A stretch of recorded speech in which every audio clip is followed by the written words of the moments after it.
دیدار پا کر آستانہ غوث کا یوں لگا جیسے ریگستان میں پیاسے کو پانی ملا۔ خیر امت میں پیدا ہوا خدا کا شکر ہے، پیر بھی مجھ کو ملا تو پیر لاسانی ملا، پیر بھی مجھ کو ملا تو پیر لاسانی ملا۔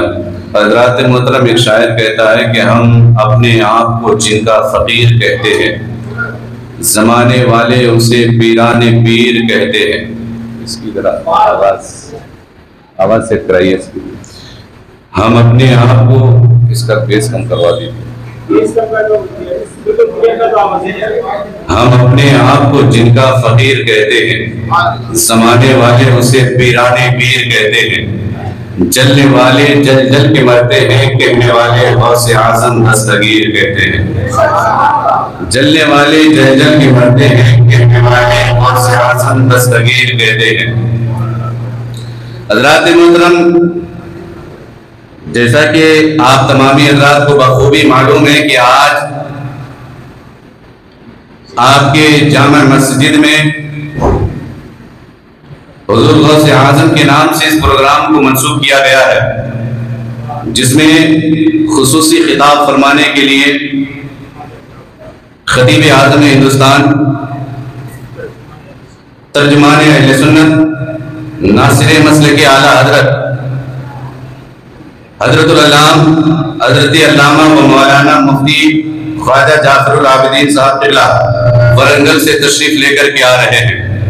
تو جہاں تک میری آواز پہنچ رہی ہے، میں تمامی حضرات سے مؤدبانہ گزارش کر رہا ہوں کہ آپ تمامی حضرات اپنی اپنی ضروریات سے فارغ ہو کر کے برائے کرم آپ کے جامع مسجد میں تشریف لے کر کے آئیں، کیونکہ باہر سے جن جن مہمانوں کو مدعو کیا گیا ہے وہ تشریف لے کر کے آ چکے ہیں۔ اب یہ ذمہ داری آپ کی ہے کہ آپ تمام حضرات زیادہ سے زیادہ تعداد میں آنے کی کوشش کریں اور پروگرام کو کامیاب بنائیں۔ حضرات محترم، میں نے جس آیت کریمہ کو اپنا عنوان سخن بنایا ہے، رب تبارک و تعالیٰ قرآن مجید فرقان حمید میں ارشاد فرماتا ہے، الا ان اولیاء اللہ لا خوف علیہم ولا هم یحزنون، کہ بے شک اللہ کے ولیوں کو نہ کوئی خوف ہے اور نہ کوئی غم۔ ایک جگہ اور رب تبارک و تعالیٰ ارشاد فرماتا ہے، یا ایھا الذین آمنوا اتقوا اللہ وکونوا مع الصادقین، اے ایمان والو اللہ سے ڈرو اور سچوں کے ساتھ ہو جاؤ۔ حضرات محترم، ہمارا تعلق، ہمارا جو نسبت ہے، ہم اولیاء کرام کے در سے ہوتے ہوئے مصطفیٰ کی بارگاہ تک پہنچتے ہیں، اور یہی یقیناً ہمارے لیے قابل فخر ہے، بہت ہی زیادہ فخر ہے۔ پریشانی ان کے لیے ہے جو ڈائریکٹ والے ہیں، اور کیوں نہ ہو کہ دریائے دجلہ کے کنارے ایک ولی بیٹھے تھے جس کا نام سید الطائفہ حضرت جنید بغدادی رضی اللہ تعالیٰ عنہ ہے۔ وہ دیکھتے کرتے کیا ہے کہ حضرت سید الطائفہ جنید بغدادی رضی اللہ تعالیٰ عنہ دریائے دجلہ کے کنارے بیٹھ کر کے کچھ دیر ذکر کر رہے ہیں، اور اس کے بعد پھر اپنا مصلہ دریا پر بچھا دیتے ہیں اور عبادت کرنے لگتے ہیں۔ کبھی کبھی آپ دریا کے اس پار بھی جاتے ہیں، کبھی پھر ادھر آتے ہیں، کوئی مسافر ہوتا ہے اسے اس پار لے جا کر کے چھوڑ دیتے ہیں۔ اتنے میں ایک شخص کو دریا پار کرنا تھا، اس نے دور سے دیکھ کر کے آواز دی، ملا ذرا رک جانا، مجھے بھی دریا پار کرنا ہے، مجھے بھی اس پار جانا ہے۔ حضرت جنید بغدادی ٹھہر گئے۔ وہ شخص جب قریب آیا تو اپنے آپ میں شرمندگی محسوس کرنے لگا، کیونکہ اسے پتا نہیں تھا کہ یہ سید الطائفہ حضرت جنید بغدادی رضی اللہ تعالیٰ عنہ ہے۔ اس نے ہاتھ باندھ کر کے عرض کیا، حضور گستاخی معاف کیجیے گا، دور سے ٹھیک نظر نہیں، نگاہ کام نہیں کر رہا تھا، میں نے ٹھیک سے دیکھ نہیں پایا، اس لیے حضور میں نے ملا کہہ دیا، میں نے سوچا شاید کوئی کشتی والا جا رہا ہے، اس اعتبار سے میں نے آپ کو آواز لگا دی، حضور مجھے معاف کر دیجیے گا۔ حضرت جنید بغدادی فرماتے ہیں، یہ بتا تجھے کام کیا ہے؟ اس نے کہا، حضور مجھے دریا پار کرنا ہے۔ حضرت جنید بغدادی فرماتے ہیں کہ آپ پھر بیٹھ جا اسی میں، میرا کام ہی یہی ہے، اللہ نے مجھے اسی لیے ہی بھیجا ہے کہ میں گناہوں کے کناروں سے نکال کر کے نجات کے راستہ ساحل تک لے جا کر کے پہنچاؤں۔ اللہ اکبر۔ اب وہ شخص کبھی حضرت جنید بغدادی کو دیکھ رہا ہے، کبھی جائے نماز کو دیکھ رہا ہے، اور سوچ رہا ہے کہ بھلا کشتی پار کرنے کے لیے یہ جائے نماز پر بیٹھ کر کے دریا کیسے پار کر سکتے ہیں؟ حضرت جنید بغدادی نے اس کے چہرے کو دیکھ کر کے پہچان گیا کہ یہ پریشان نظر آ رہا ہے۔ حضرت جنید بغدادی نے فرمایا سنو پریشان ہونے کی کوئی بات نہیں ہے، سنو رنگین ہونے کی کوئی بات نہیں ہے، آؤ تم میرا ہاتھ، تم اپنا ہاتھ میرے ہاتھ میں دے دو، میرے ہاتھ میں دے دو اور کہتے جاؤ یا جنید یا جنید یا جنید اور دریا پار ہو جاؤ گے۔ اللہ اکبر۔ اس شخص نے ہاتھ رکھ دیا اور ہاتھ رکھنے کے بعد حضرت جنید بغدادی اپنی جائے نماز کو لے کر کے دریا پار کرنے لگے ہیں۔ ادھر اس کا دل ذرا کمزور ہوتا جا رہا ہے، دل میں ایک عجیب سی کیفیت طاری ہو رہی ہے۔ اب وہ یا جنید کا وظیفہ تو رٹ رہا ہے لیکن جو ہی دریا کے بیچوں بیچ گیا اس کے دل میں ہیبت اور زیادہ بڑھ گئی ہے۔ اب وہ یا جنید کہنے کے بجائے یا اللہ یا اللہ یا اللہ کہنا شروع کر دیا اور جو ہی یا اللہ کہنا شروع کیا اس نے اپنا وظیفہ بدل دیا۔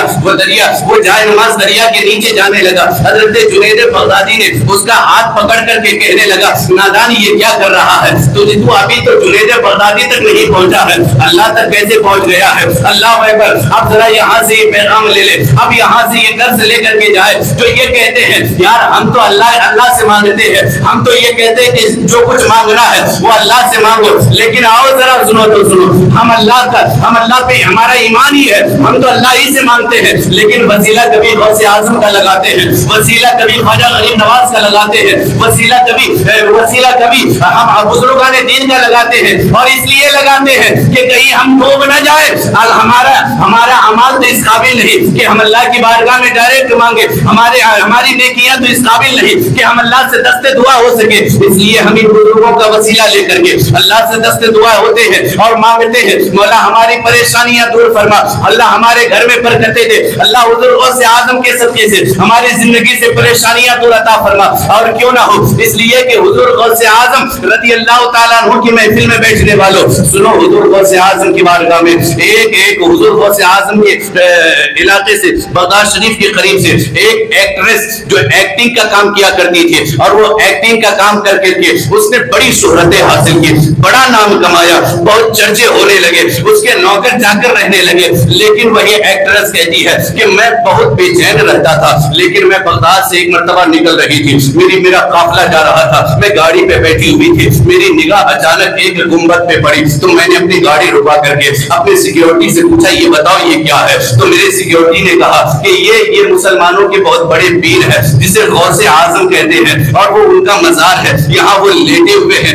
اپنی حیات ظاہری کے بعد وہ یہی مدفون کیے گئے ہیں۔ وہ ایکٹریس کہتی ہے کیا مجھے وہاں جانے کی اجازت ہے؟ وہ سیکیورٹی کہتا ہے کہ ہاں میں پتا کر کے آتا ہوں، کیونکہ مجھے بھی اتنا نالج نہیں ہے، مجھے بھی اتنا پتا نہیں ہے، وہ پتا کر کے آتا ہے اور کہتا ہاں اجازت تو مل گئی ہے، بڑی آرزو اور منتوں کے بعد آپ جا سکتی ہے۔ وہ ایکٹریس گئی ہے اور جانے کے بعد وہاں جو بیٹھی ہے اب باہر اس کے جتنے نوکر چاکر تھے، جتنے بھی اس کے باڈی گارڈ تھے، سب باہر انتظار کر رہے ہیں۔ 1 گھنٹہ ہو گیا، 2 گھنٹے ہو گئے، 3 گھنٹے ہو گئے، 4 گھنٹے ہو گئے، بلکہ یوں کہا جائے وہ کہتے ہیں کہ صبح گئی ہے، شام ہو گئی ہے، نکلنے کا نام نہیں لے رہی ہے۔ کسی نے جا کر کے کہا میم چلیے ذرا شوٹنگ کا ٹائم ہو رہا ہے، آپ نے کافی انتظار کروا دیا ہے۔ تو وہ کہتی ہے کہ سنو میں اب اس کاموں میں نہیں جاؤں گے۔ کہا کیوں؟ اتنی بڑی ڈیل ہوئی ہے، اتنے رقم طے کیے گئے ہیں اور آپ منع کر رہی ہے، کیا ہوگا؟ ہمارا تو منہ دکھانے کے قابل نہیں ہوگا۔ وہ کہتی ہے سنو میں نے تمہارا منہ دکھانے کے تم قابل نہ ہو یا نہ رہو، تمہارا نام ہو یا نہ ہو، تمہارے چرچے یا بدنامی ہو، ہمیں اس سے کوئی پرواہ نہیں۔ میں جب سے یہاں آئی ہوں مجھے ایک سکون کی کیفیت ملی ہے، مجھے یہاں ایک پرسکون زندگی ملی ہے، اس لیے کہ یہاں آنے سے پہلے میں نے بڑی مہنگی دوائیاں استعمال کی ہے، میں نے بڑی مہنگے سے مہنگے شراب استعمال کیے ہیں، لیکن مجھے وہ سکون نہ مل سکا جو بغداد میں آ کر کے غوث اعظم کے دربار میں ملا ہے۔ اللہ اکبر۔ اگر ایک کافرہ سرکار غوث اعظم کے دربار میں جا کر کے بیٹھے تو وہ یہ کہتی ہے کہ مجھے یہاں سکون وہ زندگی بھر نہیں ملا جو یہاں آنے کے بعد ملا ہے۔ اگر غوث اعظم کے ماننے والے ان کا نام لے کر کے دعائیں کریں گے تو قبول کیوں نہیں؟ اسی لیے تو کہتے ہیں کہ ہم اپنے آپ کو جن کا فقیر کہتے ہیں۔ ارے تکبیر، ارے رسالت، ارے رسالت۔ ہم اپنے آپ کو جن کا فقیر کہتے ہیں، زمانے والے اسے پیرانے پیر کہتے ہیں، جلنے والے جل جل کے مرتے ہیں، کہنے والے غوث اعظم دستگیر کہتے ہیں۔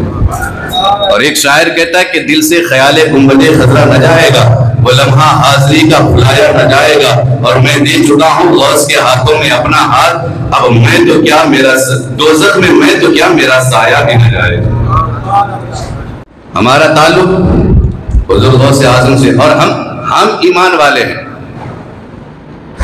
ہم ایمان والے ہیں، اور ایمان والے کی پہچان ہی ہے، کیونکہ لفظ آمنو جو قرآن میں آیا 4 لفظوں سے آیا، الف میم نون واو۔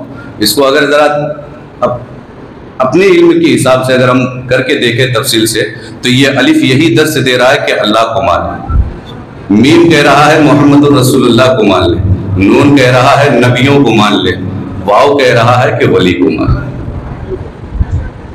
تو حضرات محترم، ایمان والے پختہ ایمان والے بنے، ایسے ویسے والے نہیں، پختہ ایمان والے۔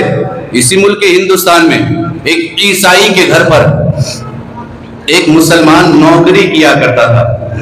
مسلمان کی عادت تھی کہ وہ صبح جب بھی اٹھتا پہلے فجر کی نماز پڑھتا، پھر قرآن پڑھتا، پھر جاتا اپنے مالک کا کام کرنے کے لیے۔ چونکہ وہ عیسائی تھا تو اسے ان سب چیزوں سے گھبراہٹ ہوتی تھی، اور گھبراہٹ ہوتی تھی تو وہ ایک روز اپنے نوکر سے کہنے لگا، مسلمان سے، کہ سن، تو صبح اٹھ کر کے سب سے پہلے میرے چائے کا انتظام کر دے، اور پھر اس کے بعد اپنے جو کچھ کرنا ہے وہ کر لے۔ مسلمان کہتا ہے، سن، نوکر تو میرا بعد میں ہے، سب سے پہلے میرا مالک پروردگار عالم۔ عیسائی کہنے لگا، تجھے اتنا غرور، تجھے اتنا گھمنڈ، نوکری میں دے رکھا ہوں، رہتے میرے گھر میں ہو، اور مجھ سے کہہ رہے ہو کہ سب سے پہلے میں نماز پڑھوں گا، قرآن پڑھوں گا، تب جا کر کے آپ کی خدمت میں آؤں گا۔ مسلمان کہنے لگا، ہاں بے شک، اس لیے کہ سب سے پہلے میرا رب ہے، میں اس کی عبادت کروں گا، پھر جا کر کے تو آج ہمیں 1-2 وقت کا کھانا دے کر کے ہمیں اتنا ہم پہ ناز کر رہے ہو، میرا رب پوری زندگی کا مجھے رزق دے رہا ہے، اس نے کبھی نہیں کہا ہے۔ اور حضور غوث اعظم بھی فرماتے ہیں کہ سنو، تمہارے پاس اگر کوئی مصیبت آئے، اگر تمہیں پریشانی ہو، اگر تمہیں کوئی تکلیف آئے تو ادھر ادھر نہ بتایا کرو، اس کے سامنے آنسو نہ بہایا کرو، اس لیے کہ یہ زمانے والے 1-2 وقت کا ہیلپ مدد کر کے، 1-2 وقت کا کھانا ڈال کر کے تمہیں زندگی بھر رسوا کر کے رکھیں گے، تمہیں 2-4 پیسے دے کر کے تمہارے اوپر احسان کر کے رکھیں گے۔ اگر تم زندگی میں کامیاب ہو گئے تو تم اس کے سامنے نگاہ اٹھا کر کے بول نہیں سکتے، تم اس سے نگاہیں ملا کر کے باتیں نہیں کر سکتے، تم اس کے سامنے سر اٹھا کر کے چل نہیں سکتے۔ وہ یہ تو یہی تم سے تانا دے گا کہ دیکھو کل جو پریشان تھا ہم ہی مدد کیے تھے، کل جب مصیبت تھا میرے ہی پاس آیا تھا، آج کامیاب ہو گیا ہے،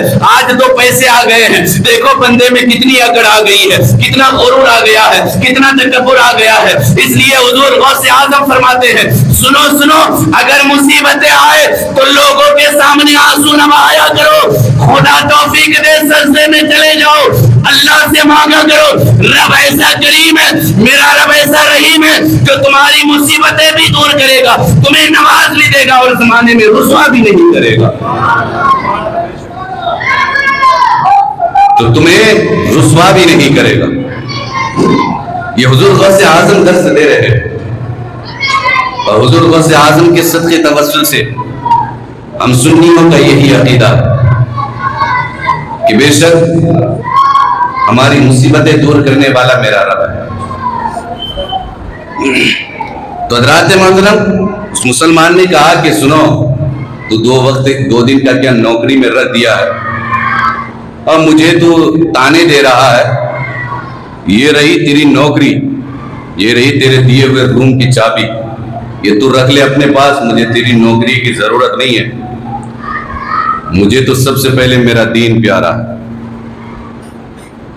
میرا دین پیارا ہے۔ عیسائی کہنے لگا، اچھا تمہیں اپنے دین پر اتنا اعتبار ہے،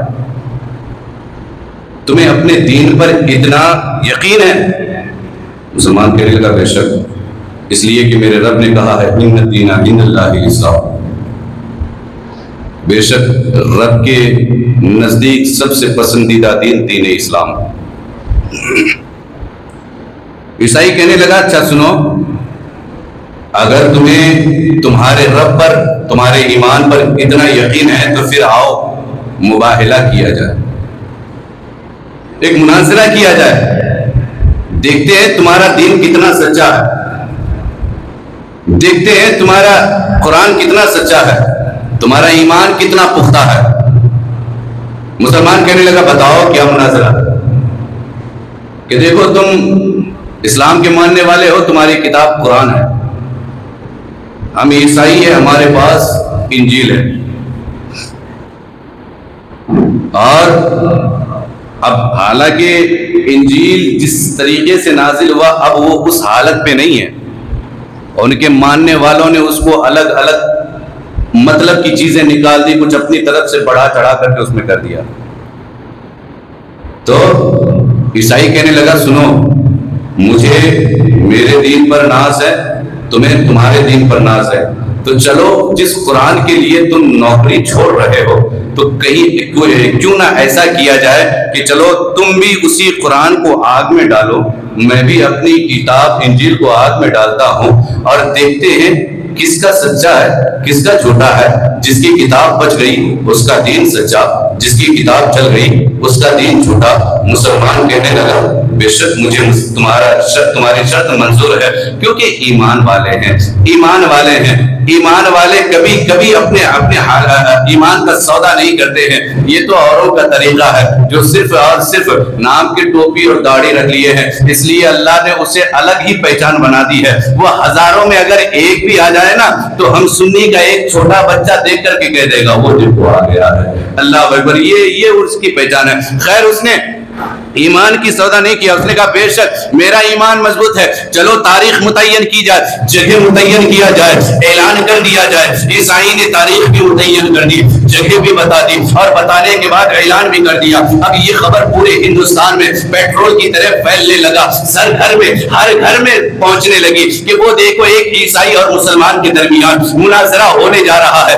اپنے اپنے دین کا، اپنے اپنے دھرم کا، اپنے اپنے مذہب کا۔ ہر کوئی اس تاریخ پہ آنے لگا، ہر کوئی اس تاریخ کا انتظار کرنے لگا، ہر کوئی اس تاریخ پہ جانے کے لیے منتظر رہنے لگا۔ اللہ اکبر۔ اب یہ عیسائی، یہ جو عیسائی ہے چونکہ مالدار تھا، رئیس تھا، اس نے طرح طرح کی کیمیکلیں منگوائی، اور طرح طرح کی کیمیکلیں منگوانے کے بعد اس نے اپنی کتاب کے ہر ورق پہ لگانا شروع کر دیا۔ ایسی کیمیکل منگوائی جس سے آگ پہ جائے پڑنا تو اس کچھ اثر نہ کرے، لیکن مسلمان ہے، مسلمان نے قرآن کو بازو میں رکھا، اپنے قریب میں رکھا، سر سجدے میں رکھ دیا، اور کہنے لگا پروردگار عالم یہ دین تیرا ہے، یہ کتاب تیری ہے، یہ لانے والے تیرے حبیب ہے، مولا اسے بچا لے یا رسوا کر لے، تیرے دست قدرت میں ہے۔ اللہ اکبر۔ اب ہر کوئی انتظار میں ہے، عیسائی ادھر اپنی تیاری کر رہا ہے، مسلمان روزانہ رات کو سر سجدے میں رکھ دیتا ہے، اللہ سے دعائیں کر رہا ہے، رب سے دعائیں کر رہا ہے۔ ایمان کی طاقت دیکھو، ایمان کس قدر مضبوط ہے ایمان والے کا۔ وہ مسلمان اللہ اکبر سر سجدے میں رکھ کر کے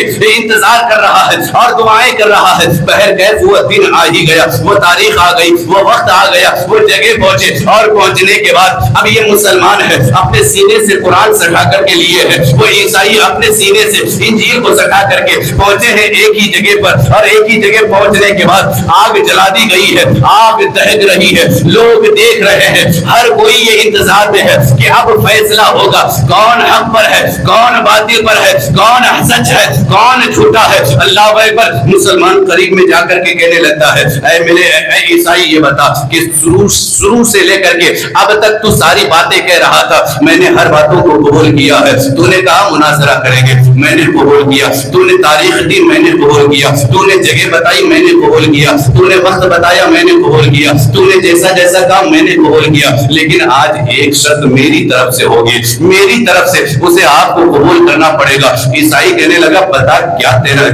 تمہاری شرط کیا ہے؟ مسلمان کہنے لگا کہ دیکھو آپ نے کہا تھا کہ قرآن اور انجیل کو آگ میں ڈالا جائے گا، بائبل کو ڈالا جائے گا، لہذا میں نے اپنی کتاب لے کر کے آئے ہیں، آپ بھی اپنی کتاب لے کر کے آئے ہیں، لیکن میری شرط یہ ہے کہ صرف کتابیں ہی نہیں آگ میں ڈالی جائیں گی، بلکہ اس کے ماننے والے بھی اس میں جانا پڑے گا، اور اس کے فالوورز کو بھی جانا پڑے گا۔ اللہ اکبر۔ عیسائی اتنا سننا تھا، اس کی پیروں تلے سے زمین کھسک گئی، وہ وہاں سے بھاگنے لگا۔ وہاں ایمان ایمان والوں کی طاقت دیکھو، وہ مسلمان سینے سے اپنے ہاتھوں سے قرآن کو لے کر کے نعرہ تکبیر، نعرہ رسالت، نعرہ رسالت، علماء اہل سنت اللهم صل علی سیدنا شفیعنا حبیبنا نبینا مولانا محمد بارک وسلم صلی علیہ الصلوۃ والسلام علیک یا رسول اللہ، صلوات والسلام علیک یا حبیب اللہ صلی اللہ تعالی علیہ وسلم۔ حضرات محترم، وہ عیسائی اپنا وہاں سے بھاگ نکلا اور یہ مسلمان اپنے سینے کو، قرآن کو اپنے سینے سے سٹا کر کے